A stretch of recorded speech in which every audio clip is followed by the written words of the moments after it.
Hello students, syndicate IAS में आप सबका एक बार पुनः स्वागत है। आज हम लोग अध्ययन करेंगे भारत के राष्ट्रपति के संदर्भ में उसका शपथ ग्रहण, जो ओथ टेकिंग है। तो भारत का राष्ट्रपति अपने पद पर आने से पूर्व पद और गोपनीयता की शपथ लेता है, कर्तव्यों के पालन को लेकर शपथ लेता है। इन तमाम बातों का अध्ययन हम लोग राष्ट्रपति के शपथ ग्रहण के संदर्भ में करेंगे। देखिए, भारत का राष्ट्रपति एक निर्वाचित राष्ट्रपति है और निर्वाचित राष्ट्रपति अपना पदभार ग्रहण करने से पूर्व अपने पद को लेकर, पद की गोपनीयता को लेकर, पद के दायित्वों के निर्वहन के संदर्भ में शपथ ग्रहण करता है।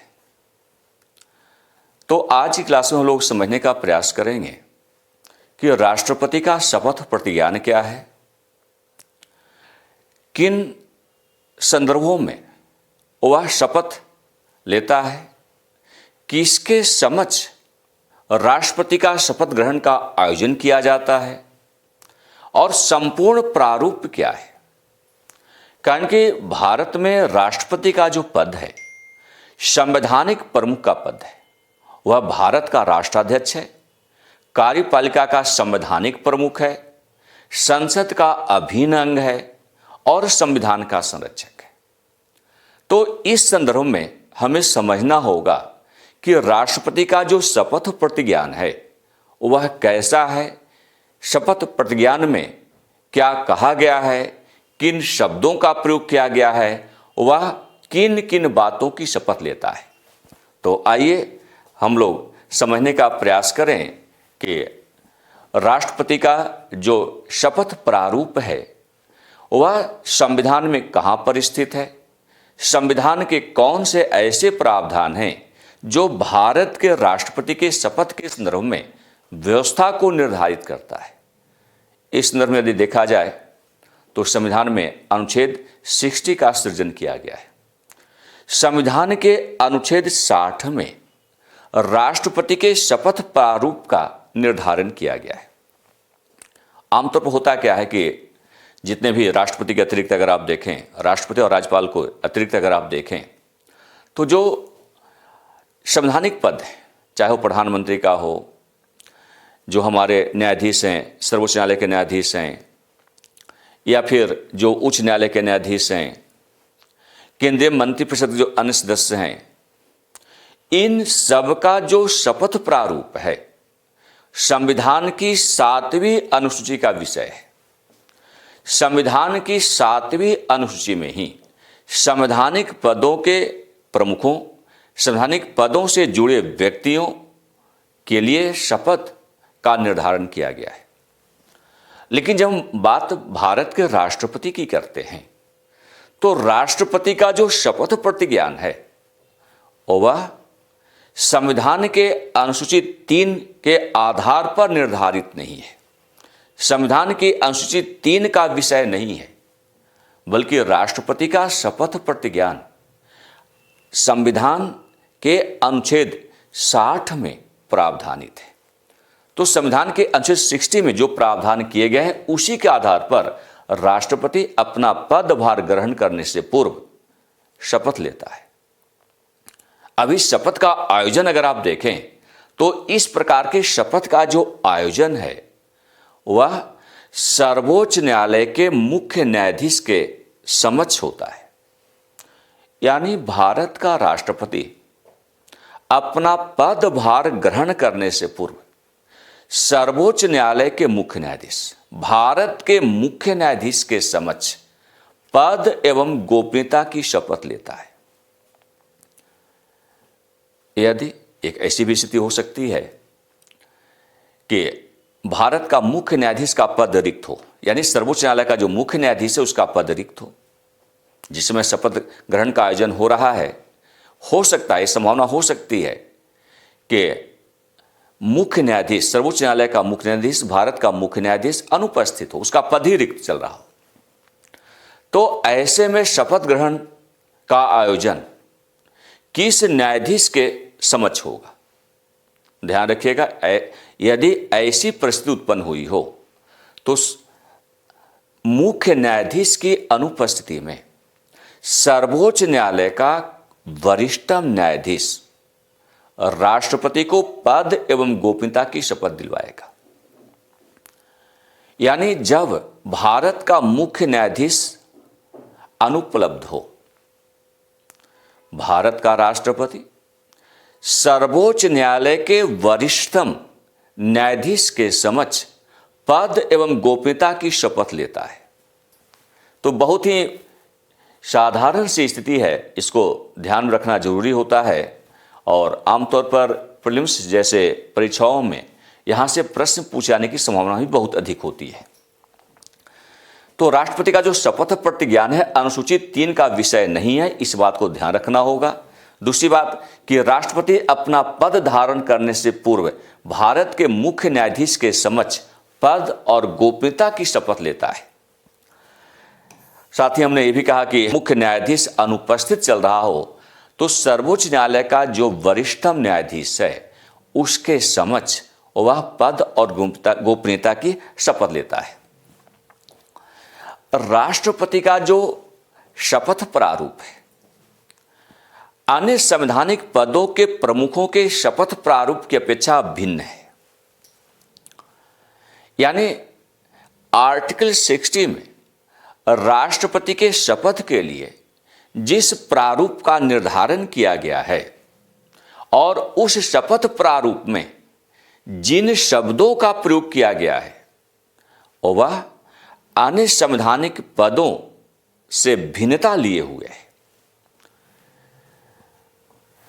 भारत का राष्ट्रपति न केवल अपने पद एवं गोपनीयता की शपथ लेता है बल्कि पद गोपनीयता की शपथ जो है जितने भी संवैधानिक पदों के प्रमुख होते हैं वे सब के सब अपना पदभार ग्रहण करने से पूर्व, जितने भी प्रमुख है संवैधानिक पदों के प्रमुख हैं वे सब के सब पदभार ग्रहण करने से पूर्व पद एवं गोपनीयता की शपथ लेते हैं। लेकिन भारत का राष्ट्रपति इस मामले में विशिष्ट है। भारत का राष्ट्रपति अपना पदभार ग्रहण करने से पूर्व पद एवं गोपनीयता के साथ साथ संविधान का परिरक्षण, संविधान एवं विधि का परिरक्षण, संरक्षण और प्रतिरक्षण की शपथ लेता है। फिर समझिएगा, भारत का राष्ट्रपति अपना पदभार ग्रहण करने से पूर्व संविधान एवं विधि का परिरक्षण, प्रतिरक्षण और संरक्षण की शपथ लेता है, जो आमतौर पर अन्य जितने भी संवैधानिक पदों के प्रमुख हैं इस प्रकार का शपथ नहीं लेते। तो भारत का राष्ट्रपति न केवल पद एवं गोपनीयता की शपथ लेता है बल्कि पद एवं गोपनीयता के साथ साथ संविधान का एवं विधि का परिरक्षण की शपथ लेता है, संरक्षण की शपथ लेता है और प्रतिरक्षण की शपथ लेता है। इन तीनों शब्दों के अर्थ को समझना जरूरी है। देखिए, खासकर अगर आप देखें तो पद और गोपनीयता की शपथ तो बहुत साधारण सी बात है कि पद जिस पद को राष्ट्रपति का अपना एक पद है उस पद को लेकर शपथ ले रहा है कि पद के दायित्वों का निर्वहन करेगा, और गोपनीयता की शपथ लेता है कि पद संबंधी अगर कोई गोपनीय बातें उभर कर आई है तो उसे वो बाहर सार्वजनिक नहीं करेगा, अपने तक बनाए रखेगा। विशिष्ट बात क्या है इसमें विशिष्ट बात है 3 चीजें, 3 बातों की शपथ लेता है वो। संविधान एवं विधि के परिरक्षण की शपथ लेता है, संरक्षण की शपथ लेता है और साथ ही प्रतिरक्षण की शपथ लेता है। यहां पर देखिए, परिरक्षण, प्रोटेक्शन की शपथ लेता है, संविधान और विधि का परिरक्षण, यानी संविधान के ऊपर किसी प्रकार का यदि बाह्य खतरे हों तो वह उन खतरों से संविधान की रक्षा की शपथ लेता है। दूसरी बात, संरक्षण की शपथ हमारा संविधान लंबे समय तक बना रहे, दीर्घ काल तक बना रहे, चिरकाल तक बना रहे, इसके लिए वह संरक्षण की शपथ लेता है, संविधान के संरक्षण की बात करता है, विधि के संरक्षण की बात करता है। और प्रतिरक्षा, हमारा संविधान अंदर से मजबूत हो, हम संविधान को इतना अंदर से मजबूत और सशक्त बना दें कि उस पर किसी प्रकार का घात प्रतिघात का प्रयोग होने नहीं पाए, हमारा संविधान सशक्त हो। इन तमाम बातों की शपथ भारत का राष्ट्रपति लेता है। इसको आप ऐसे समझ, एक उदाहरण समझ सकते हैं, जैसे वर्तमान में आलू का सीजन है, यहां पर तीनों चीजें इस पर लागू होती है। जैसे किसान जब खेत में आलू का बीज बोता है, उसकी रुपाई करता है, उसके पहले क्या करता है? आमतौर पर होता क्या है कि जब आलू के बीज खेत में डाले जाते हैं तो सड़ने की संभावना होती है, सड़ गल कर खराब हो जाता है, तो फसल तैयार नहीं होती है। उसे बेहतर बनाने के लिए आलू के बीज को सड़न से बचाने के लिए किसान उसे 24 घंटे के लिए मालाथियान नामक घोल में भिगो कर रखता है, जिससे कि उसके अंदर जो इम्यूनिटी है वो डेवलप हो जाए, अंदर से आलू का बीज सशक्त हो जाए, जिससे कि उसके अंदर जो प्रतिरोधक तत्व है वो उत्पन्न हो जाए। तो जब खेत में वो डालेगा तो उसका बीज खराब नहीं होगा। अब बीज से क्या है भाई, पौधा बीज जो है पौधा बन गया, पत्तियां निकल आई।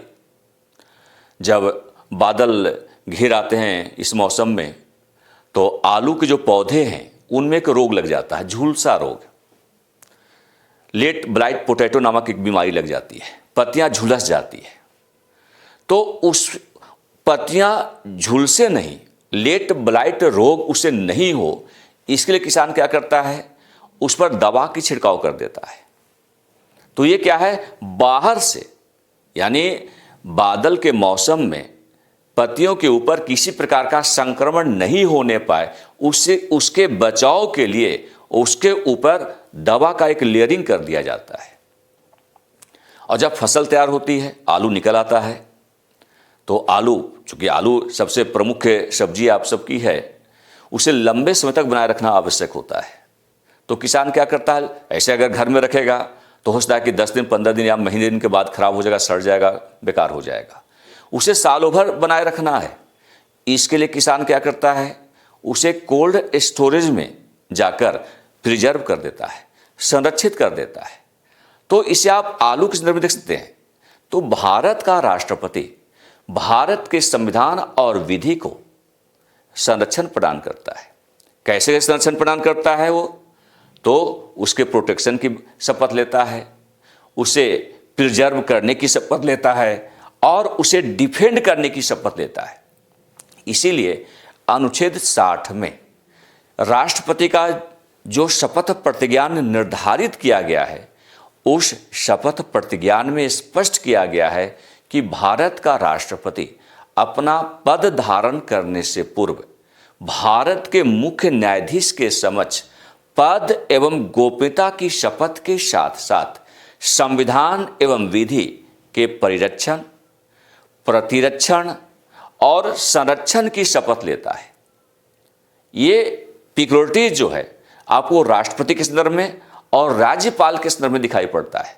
बाकी अन्य जितने भी संवैधानिक पदों के प्रमुख हैं वे केवल और केवल पद एवं गोपनीयता की शपथ तो लेते हैं, लेकिन संविधान एवं विधि के परिरक्षण की शपथ नहीं लेते हैं, उसके प्रतिरक्षण की शपथ नहीं लेते हैं, उसके संरक्षण की शपथ भी नहीं लेते हैं। तो यहाँ पर पूरा का पूरा प्रारूप जो है आप यहाँ पर देख सकते हैं कि कोई व्यक्ति जो राष्ट्रपति के पद पर निर्वाचित हुआ है, अपना पद धारण करने से पहले शपथ ले रहा है। शपथ कौन दिलवाएगा? तो भारत का मुख्य न्यायाधीश, और यदि वह उपस्थित नहीं है तो ऐसी स्थिति में सर्वोच्च न्यायालय का कोई वरिष्ठतम न्यायाधीश उसे शपथ ग्रहण करवाता है। शपथ ग्रहण के दौरान जो प्रारूप है उस प्रारूप से आप यहाँ पर रूबरू हो सकते हैं। मैं और यहाँ पर व्यक्ति जो राष्ट्रपति पद के लिए शपथ ले रहा है वो अपने नाम का उल्लेख करता है।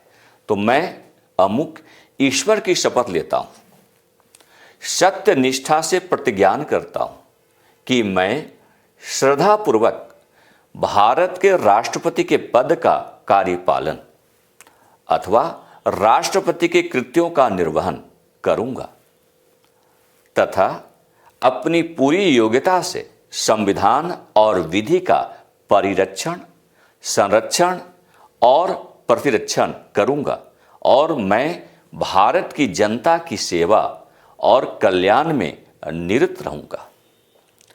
तो ये शपथ प्रतिज्ञान, राष्ट्रपति का जो शपथ प्रतिज्ञान है, संवैधानिक प्रमुख होने के नाते एक विशिष्ट प्रकार का शपथ प्रतिज्ञान के रूप में स्थापित है। यहाँ पर ध्यान रखना होगा कि शपथ प्रतिज्ञान का मूल भाव क्या है और जो 3 विशेष शब्द इसमें प्रयोग किए गए हैं, संविधान एवं विधि का परिरक्षण, प्रतिरक्षण और संरक्षण, इन तीनों को आप सबको याद रखना होगा। तो अभी हम लोगों ने राष्ट्रपति के शपथ ग्रहण को लेकर अध्ययन किया और जब राष्ट्रपति के शपथ ग्रहण की बात यहाँ पर की जा रही है, शपथ ग्रहण को लेकर एक बड़ा कॉमन प्रश्न बनता है, कारण कि राष्ट्रपति का जो शपथ प्रतिज्ञान है, उस शपथ प्रतिज्ञान में जिन शब्दों का प्रयोग किया गया है, उन शब्दों को लेकर एक प्रश्न आमतौर पर पूछे जाने की पूरी संभावना बनी रहती है। और जैसा कि 2015 में यूपीएससी ने, जिसको कि आप आईएएस प्री 2015 कह सकते हैं, आईएएस प्री 2015 में यूपीएससी ने एक प्रश्न पूछा आप सबसे। हम लोग उस प्रश्न का विश्लेषण करेंगे, समझने का प्रयास करेंगे कि वो प्रश्न किस संदर्भ में पूछा गया और प्रश्न पूछने के पीछे वजह क्या है। तो सबसे पहले हम वजह को समझें। चूंकि राष्ट्रपति का जो शपथ प्रतिज्ञान है वह विशिष्ट प्रकार का शपथ प्रतिज्ञान है, जिसमें 3 विशेष शब्दों का प्रयोग किया गया है: संविधान एवं विधि का परिरक्षण, संविधान एवं विधि का प्रतिरक्षण और संविधान एवं विधि का संरक्षण। जो यह भाव व्यक्त करता है कि भारत का राष्ट्रपति संविधान का संरक्षक है और निश्चित रूप से संविधान की रक्षा की शपथ भारत का राष्ट्रपति लेता है। अब इसी को लेकर एक प्रश्न 2015 में पूछा गया, यूपीएससी के द्वारा पूछा गया। आईएएस प्री का ये बहुत ही चर्चित प्रश्न था और ये प्रश्न आप लोगों के सामने प्रस्तुत है। देखिए, निम्नलिखित में से कौन भारत के संविधान का अभिरक्षक है, कस्टोडियन है? भारत का राष्ट्रपति, जो ऑप्शन बनाए गए, ऑप्शन पर ध्यान दीजिएगा, ये 2015 का प्रश्न है, आईएएस प्री 2015। ए में दिया गया ऑप्शन भारत का राष्ट्रपति। फिर से प्रश्न को समझिएगा, संविधान का अभिरक्षक कौन है, संविधान का कस्टोडियन कौन है? इसके लिए 4 ऑप्शन बनाए गए। पहला जो ऑप्शन दिया गया, भारत का राष्ट्रपति, यानी भारत के संविधान का अभिरक्षक, भारत के संविधान का कस्टोडियन कौन है? तो इस दर में पहला जो विकल्प दिया गया उत्तर जानने के लिए, वह है भारत का राष्ट्रपति, भारत का प्रधानमंत्री, लोकसभा सचिवालय, भारत का उच्चतम न्यायालय। ये बड़ा कंफ्यूजन क्रिएट करने वाला प्रश्न रहा है। अब यहां पर सही उत्तर क्या होगा? तो आमतौर पर जैसा कि आप शपथ प्रतिज्ञान का अध्ययन कर रहे हैं और शपथ प्रतिज्ञान में हमने भी स्पष्ट किया, और जो शपथ प्रतिज्ञान मूल प्रतिज्ञान जो है उसमें भी स्पष्ट किया गया है कि संविधान एवं विधि का परिरक्षण, संविधान एवं विधि का प्रतिरक्षण, संविधान एवं विधि का संरक्षण भारत का राष्ट्रपति करने की शपथ लेता है। तो यहां पर यह स्पष्ट हो रहा है कि संविधान का संरक्षण का दायित्व राष्ट्रपति के पास है। अब इस प्रश्न का उत्तर केवल इतने से सही आप नहीं दे सकते। इसके लिए 4 विकल्पों पर हमें विचार करना होगा जो प्रश्न के साथ जुड़ा हुआ है। तो मुख्य जहां जो अभिरक्षक की बात की गई भारत के संविधान के संदर्भ में, पहला ऑप्शन देखिए, भारत का राष्ट्रपति सही है। अगर केवल हम एक ही ऑप्शन को यहां पर दिए होते तो यह सही था, इसलिए कि राष्ट्रपति इसी बात की शपथ लेता है कि वह संविधान की रक्षा करेगा, विधि की रक्षा करेगा। दूसरा है भारत का प्रधानमंत्री, इसके शपथ प्रतिज्ञान में और इसके कृत्य में ऐसा कुछ भी सम्मिलित नहीं है। तीसरी बात है लोकसभा सचिवालय, इसके पास वैसा कोई अधिकार नहीं, कोई ऐसा कार्य लोकसभा सचिवालय द्वारा नहीं किए जाते जिससे यह अभी निर्धारित हो सके कि संविधान का संरक्षण लोकसभा सचिवालय के माध्यम से किया जाएगा। भारत का उच्चतम न्यायालय, यह भी उत्तर सही है। उच्चतम न्यायालय का दायित्व भी संविधान की रक्षा करना है। संविधान की अभिरक्षा का दायित्व भारत के सर्वोच्च न्यायालय के पास है, सुप्रीम कोर्ट ऑफ इंडिया के पास है। अब यहां पर दो दो उत्तर लग रहा है कि सही है, लेकिन वास्तविकता है कि जो डी वाला विकल्प है आपका, भारत का उच्चतम न्यायालय का जो विकल्प दिया गया इस प्रश्न के साथ, यह उत्तर परफेक्ट है, पूर्णतः सही उत्तर है। अब यहां पर कंपैरिजन करना होगा। सबसे पहले तो देखना है कि 4 ऑप्शन में 2 ऑप्शन तो ऑप्शन सही आपको दिख रहे हैं, भारत का राष्ट्रपति और भारत का उच्चतम न्यायालय। तो प्रधानमंत्री और सचिवालय पर चर्चा करने कोई मतलब नहीं है।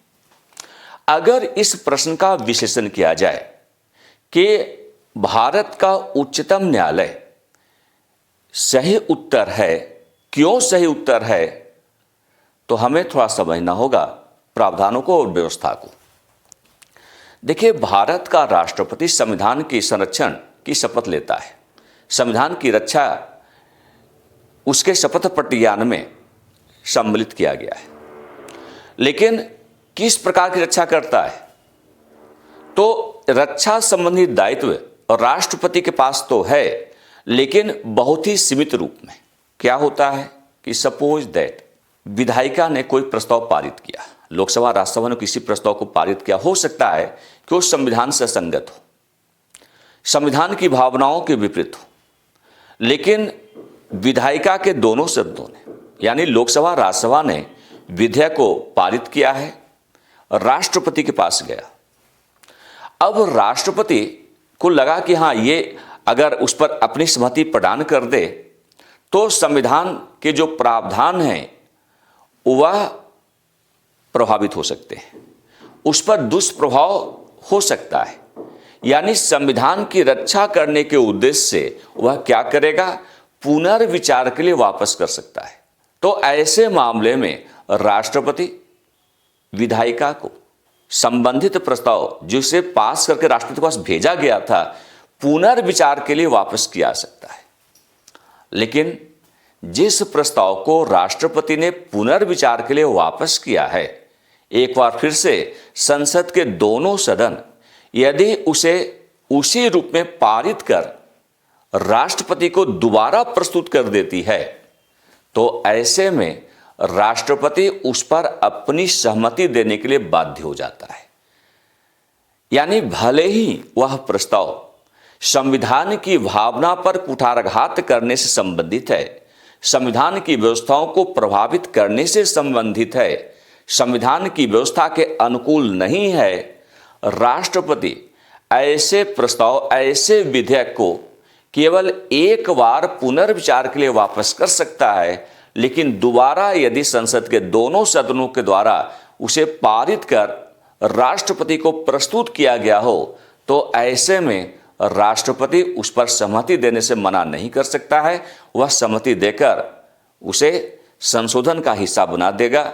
यानी संविधान में इस आधार पर संशोधन हो सकता है या कानून का निर्धारण हो सकता है, एक नई विधि का निर्माण हो सकता है।